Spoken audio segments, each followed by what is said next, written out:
السلام علیکم ورحمۃ اللہ وبرکاتہ۔ الحمد للہ رب العالمین، والصلاة والسلام علی سید الانبیاء والمرسلین وعلی آلہ واصحابہ اجمعین ومن تبعہم بإحسان الی یوم الدین، اما بعد۔ اعوذ باللہ من الشیطان الرجیم، بسم اللہ الرحمن الرحیم۔ انما یخشی اللہ من عبادہ العلماء۔ وقال النبی صلی اللہ علیہ وسلم ان مثل العلماء فی الارض کمثل النجوم فی السماء یہتدی بها فی ظلمات البر والبحر فإذا انطمست النجوم اوشک ان تضل الہداة او کما قال علیہ الصلاۃ والسلام۔ حضرات علماء کرام، گزشتہ کل بات یہ آئی تھی کہ ہم کو تدریس کے لیے تدریج کو یعنی مرحلہ وار کام کرنے کو، اسٹیپ بائی اسٹیپ کام کرنے کو اختیار کرنا ہے، اور اس کے ساتھ دوسری بات یہ آئی تھی کہ ہم اپنے اسٹوڈنٹ اور بچوں میں اگر اپنے علم کا کچھ اثر ڈالنا چاہتے ہیں، ہم اپنے بچوں کو، اسٹوڈنٹ کو اگر دیندار بنانا چاہتے ہیں، قرآن اور دیگر شرعی علوم سے جوڑنا چاہتے ہیں، تو سب سے پہلے خود اپنے اندر ان صفات کو پیدا کرنا پڑے گا۔ ہم خود اگر دیندار نہیں، ہمارے اندر اگر دین کی فکر نہیں، ہم خود نمازوں کی پابندی کرنے والے نہیں ہیں، تو ہمارے بچے عام طور پر وہ بھی نمازوں کی پابندی کرنے والے نہیں بنیں گے۔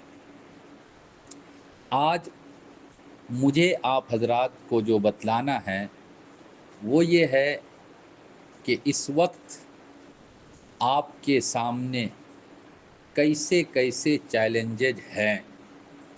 آپ جب فیلڈ میں جائیں گے، اسکول میں خاص طور پر جب پہنچیں گے، تو وہاں ایسے لوگوں سے بھی ملاقات ہوں گی جن کا دین سے برائے نام تعلق ہوگا،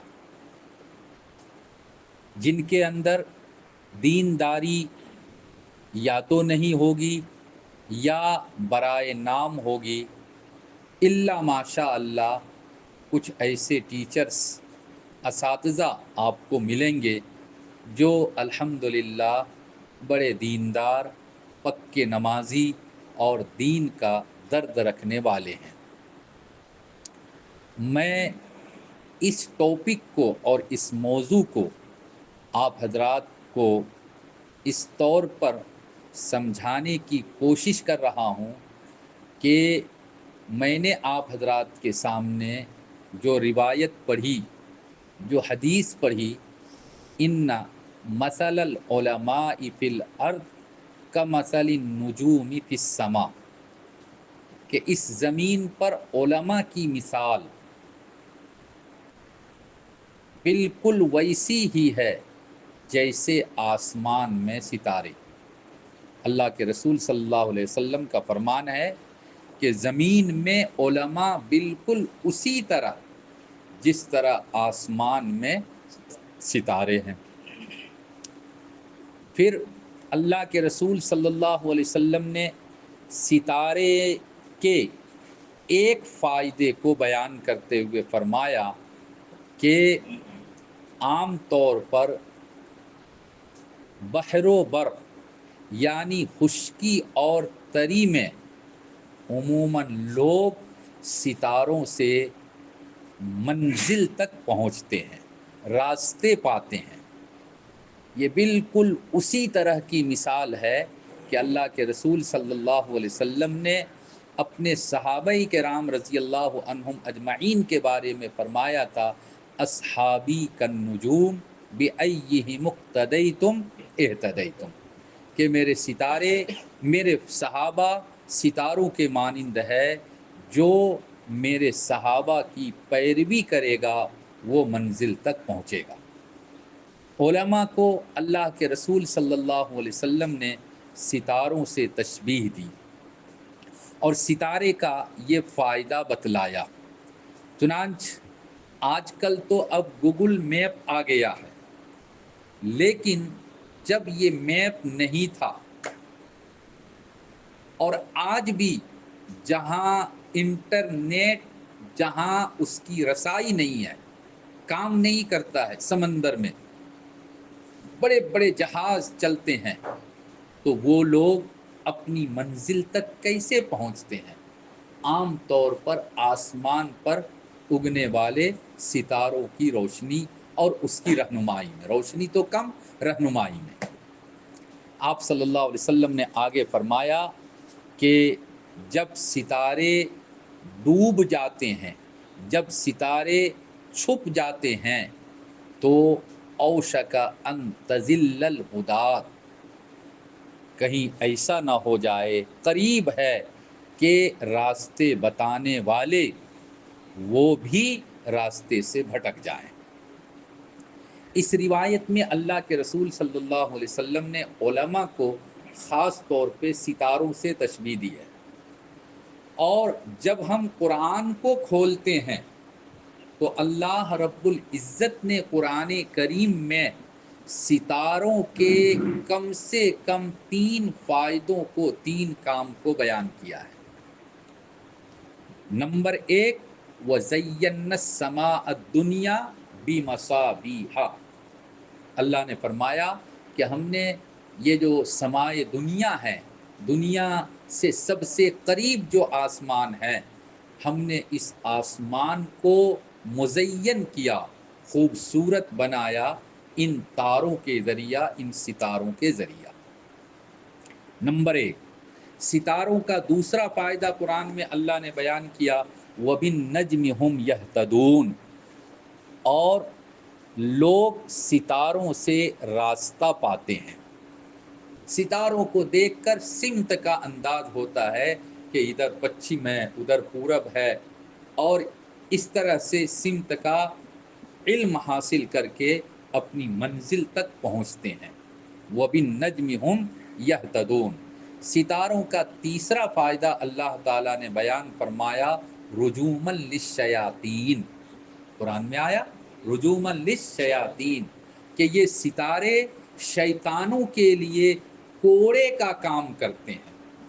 یعنی شیطان جب آسمان پر جانے کی کوشش کرتا ہے اور وہاں جا کر فرشتوں کی ایک آدھ بات سن کر اور اپنی طرف سے سینکڑوں بات اس میں ملا کر اور لوگوں تک آسمانی بات کہہ کے اور ساری بات پہنچانے کی کوشش کرتا ہے، تو وہ ستارے آسمان کی طرف جانے والے شیطانوں پر کوڑے کی طرح سے پڑتے ہیں، اور پھر شیطان کو آسمان پر جانے سے گویا کہ وہ ستارے روک دیتے ہیں، جلا کر راکھ کر دیتے ہیں۔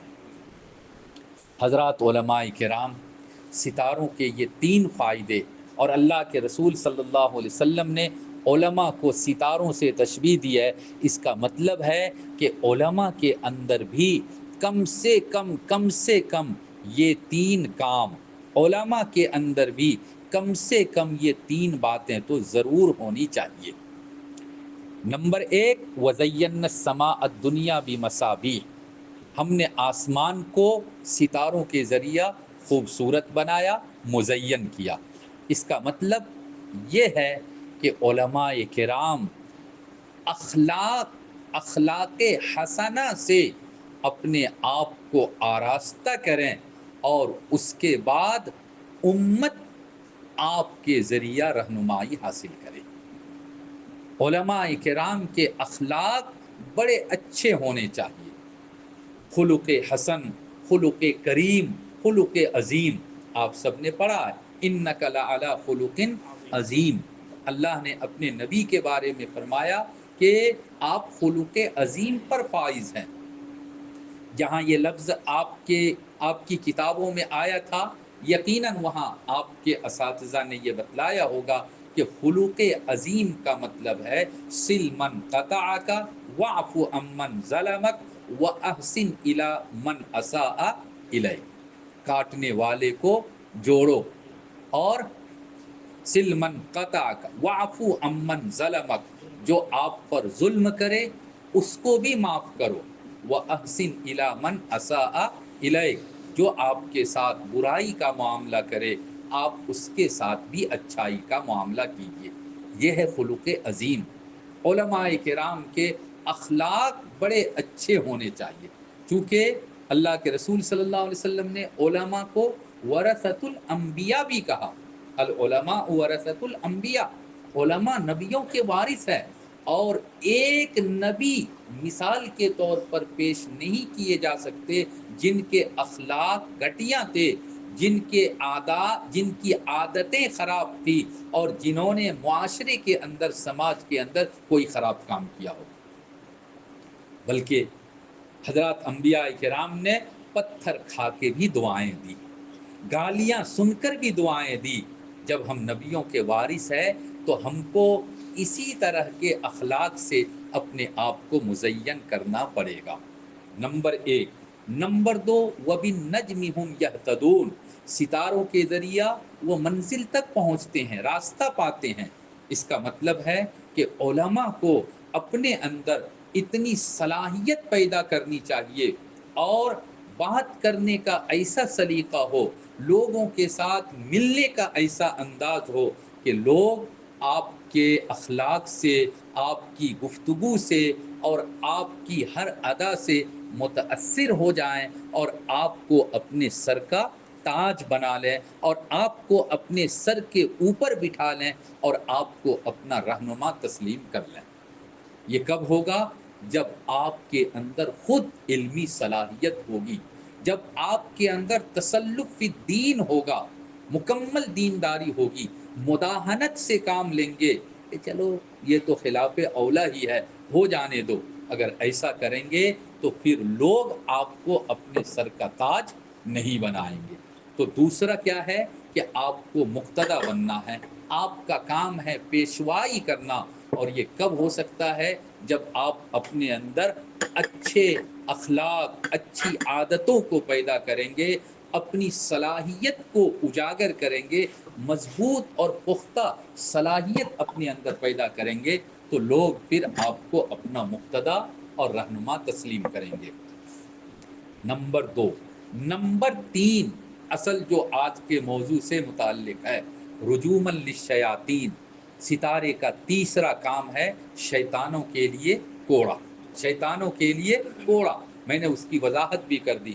اس کا مطلب یہ ہے کہ سماج کے اندر جتنے بھی فساد ہے، سماج کے اندر جتنی بھی برائیاں ہیں، جتنے خراب کام ہو رہے ہیں، سماج کے اندر جتنے بھی بگاڑ پائے جا رہے ہیں، آپ کو ان سب کے لیے کوڑا بننا پڑے گا۔ آپ کو ان سب کو ختم کرنے کی ہر طرح سے کوشش کرنی پڑے گی۔ اگر آپ نے سماج کے اندر، سوسائٹی کے اندر، معاشرے کے اندر پائی جانے والی برائی پر روک لگانے کی کوشش نہیں کی، اگر آپ نے بدعات اور خرافات کو ختم کرنے کے لیے آپ پرعزم نہیں ہوئے، تو اس کا مطلب ہے کہ علماء کی جو ذمہ داری ہے وہ ذمہ داری ادا کرنے میں ہم اور آپ ناکام ہیں، ہم اور آپ ناکام ہیں۔ اس وقت پوری دنیا میں، حتیٰ کہ اگر گستاخی نہ ہو، بہت سے ایسے مسلمان جو اپنے آپ کو دیندار کہتے ہیں، جو دین کے مختلف کاموں سے جڑے ہوئے ہیں، خانقاہی نظام کے ساتھ جڑے ہوئے ہیں، دعوت و تبلیغ میں آنا جانا کرتے ہیں، مگر فکری طور پر بہت سے لوگ گمراہی کے دلدل میں پڑے ہوئے ہیں، اور عملی طور پر چاہے وہ اچھے ہوں لیکن عقیدے کے طور پر وہ بے راہ روی کے شکار ہے۔ اسی کو کہا جاتا ہے فکری ارتداد، فکری گمراہی۔ یہ فکری ارتداد، فکری گمراہی کیا ہے؟ اور اگر آپ ان چیزوں کو سمجھ لیں گے تو خود بھی آپ کو پتا چلے گا کہ کتنے سارے لوگ اس طرح کی گمراہی میں پڑے ہوئے ہیں اور اس طرح کے غلط حرکات میں، غلط کاموں میں وہ مبتلا ہیں۔ مثلا میں آپ کو ایک مثال دے کر بتاؤں، غالباً گزشتہ سال یہیں حجائی کے ایک بڑے مولانا، ذمہ دار مولانا، انہوں نے ایک اسکول کے بارے میں بتایا کہ وہاں کے ایک ٹیچر نے اپنے بچوں کو، اسٹوڈنٹ کو بلایا اور بلا کر کہا کہ ارے کیا تم لوگ ہر وقت نماز، جب دیکھو نماز، سانس نہیں لے پاتے ہیں اور پھر نماز، نعوذ باللہ۔ انہوں نے اپنے بچوں کو بتلایا کہ نماز کیا ہے، نماز کی حقیقت کیا ہے۔ وہ بتلا رہے ہیں کہ نماز تو اللہ نے محمد صلی اللہ علیہ وسلم کو تحفے میں دیا تھا۔ جب آپ معراج پر تشریف لے گئے تو پہلے 50 وقت کی نماز فرض ہوئی، بعد میں حضرت موسیٰ علیہ السلام کے کہنے پر اللہ رب العزت کے پاس بار بار آنا جانا ہوا، اور پھر یہ 50 نماز کہاں آ کر رکی؟ 5 پر آ کر رکی۔ تو اس ٹیچر نے اپنے بچوں سے کہا کہ یہ تو اللہ کی طرف سے ایک گفٹ ہے، ایک تحفہ ہے، اور اگر کوئی گفٹ دے، تحفہ دے، تو چاہیں تو آپ اس کو قبول کریں اور چاہیں تو آپ اس کو قبول نہ کریں۔ اللہ کی طرف سے نماز یہ پوری امت مسلمہ کے لیے گفٹ ہے، تحفہ ہے۔ جو پڑھتا ہے ٹھیک ہے، پڑھ لے، اور اگر جو نہیں پڑھتا ہے تو یہ گفٹ ہے، ہم کو اچھا نہیں لگا گفٹ، بھائی آپ پلیز یہ گفٹ اپنے پاس رکھیے، مجھے نہیں چاہیے۔ یہ جو ایک سوچ ہے، اب بتائیے یہ سوچ اس کو کہاں پہنچائے گی یہ سوچ؟ آپ لوگوں نے اگر یوٹیوب، سوشل میڈیا وغیرہ پر آپ ایکٹیو ہوتے ہیں، رہتے ہیں، تو اس طرح کے مختلف لوگوں کے خیالات پڑھتے ہوں گے، سنتے ہوں گے۔ ابھی بہت زیادہ یوٹیوب پر ایک شخص ہے جاوید احمد غامدی، ان کے نظریات گمراہ کن نظریات، یعنی بہت ساری باتیں جو بالکل مضبوط صحیح ترین احادیث سے ثابت ہے، وہ چٹکی میں اڑا دیتے ہیں کہ اس زمانے کی فکر کے ساتھ ہم آہنگ نہیں ہے، حدیث کی یہ تعلیم، حدیث کا یہ حکم چونکہ اس زمانے کے فلاں قانون کے ساتھ میل نہیں کھاتا ہے، اس لیے نعوذ باللہ اس کو اختیار کرنے کی، قبول کرنے کی ضرورت نہیں ہے۔ آج کل دنیا میں مختلف طریقوں سے لوگ فکری ارتداد اور فکری گمراہی کے شکار ہو رہے ہیں۔